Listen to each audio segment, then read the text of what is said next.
The age of the Vikings was a furnace that tested the steel of kings. From the smoke and ashes of Alfred the Great's wars rose a son, Edward, called the Elder. Overshadowed by his legendary father, his reign is often overlooked, yet it was Edward, not Alfred, who truly forged the path to a united England. He was not a boy king swept away by scandal, nor a tragic prince consumed by passion, but a warrior hardened by ceaseless battle, a ruler tempered by strategy, and a king who expanded Wessex's dominion into something greater. Between 899 and 924, Edward fought Danes, subdued rebellious nobles, allied with Mercia, and set the very foundations of England itself. This is the saga of Edward the Elder, the son of Alfred, who inherited not just a crown, but a kingdom still bleeding from war. Edward was born around 874, at a time when Viking longships carved terror into England's coasts. His father, Alfred of Wessex, was already in the crucible of defending his kingdom against the Danes. Unlike many royal children, Edward was not raised in luxury but in hardship. His youth was one of discipline, learning, and preparation for rule. Chroniclers describe him as intelligent, brave, and dutiful, a prince trained in both letters and arms. He studied the scriptures and strategies of kingship, but also rode with warriors, fought in campaigns, and understood firsthand the weight of command. He grew up not only as Alfred's heir, but as the living embodiment of continuity in a time when Wessex could have vanished into Viking conquest. When Alfred the Great died in 899, England trembled. His passing left a void. Would the fragile realm he defended endure or collapse into chaos? Edward was chosen king, but not without resistance. His cousin, Thelwold, son of Alfred's elder brother Edmund, disputed the throne. Thelwold fled north, rallied support among the Danes of Northumbria and East Anglia, and returned with fire in his heart.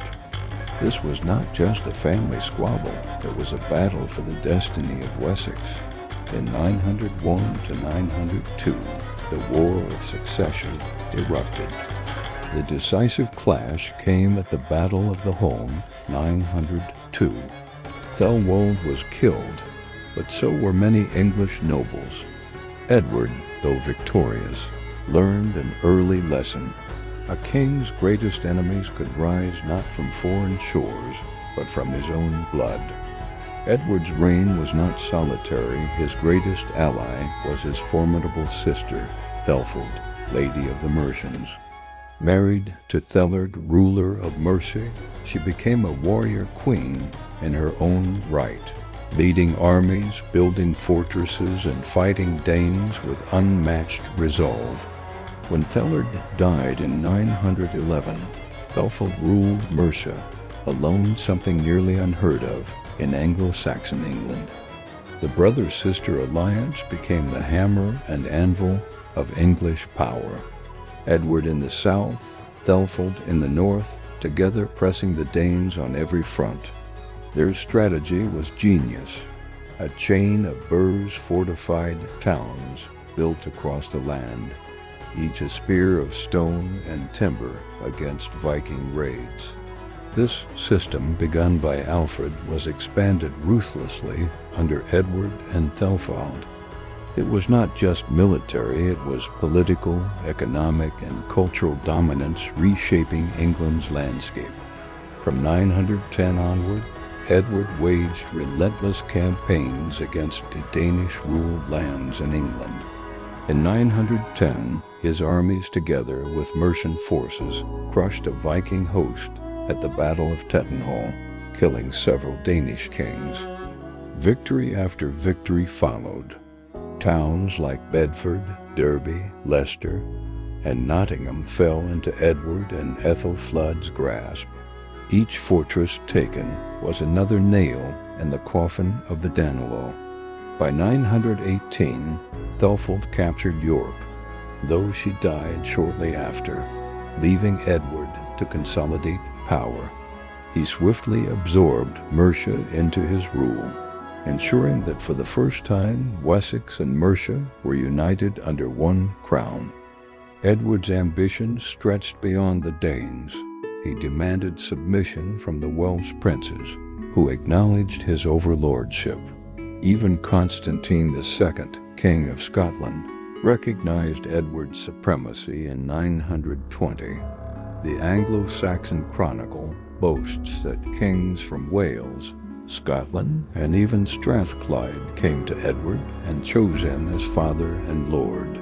Whether out of fear or respect, Edward stood as the overlord of Britain, an extraordinary transformation from the days when his father Alfred fought merely to keep Wessex alive.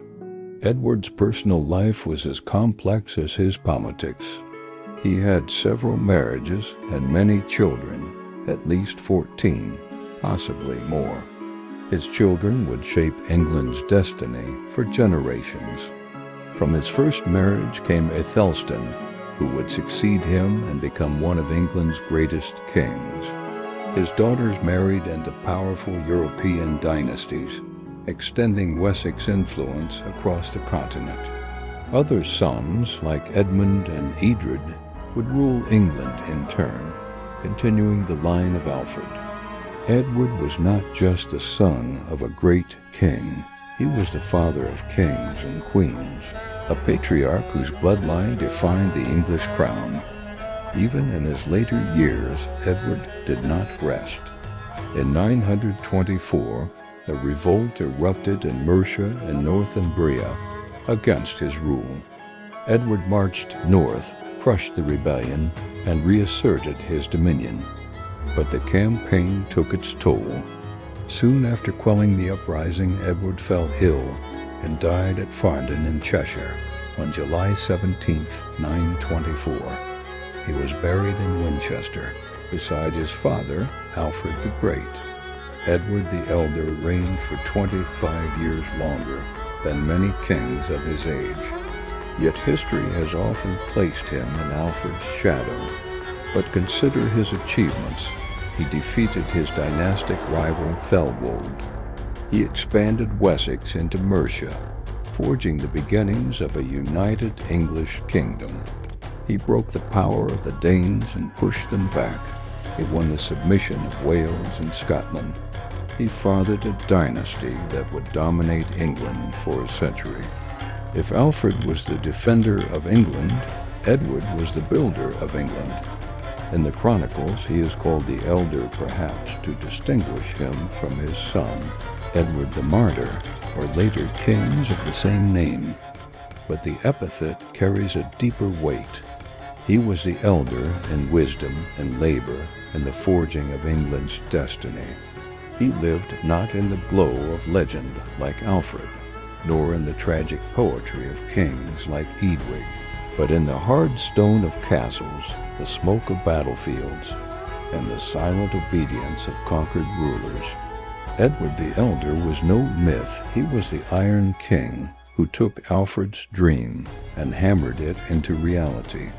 And though history often forgets him, England itself is his monument.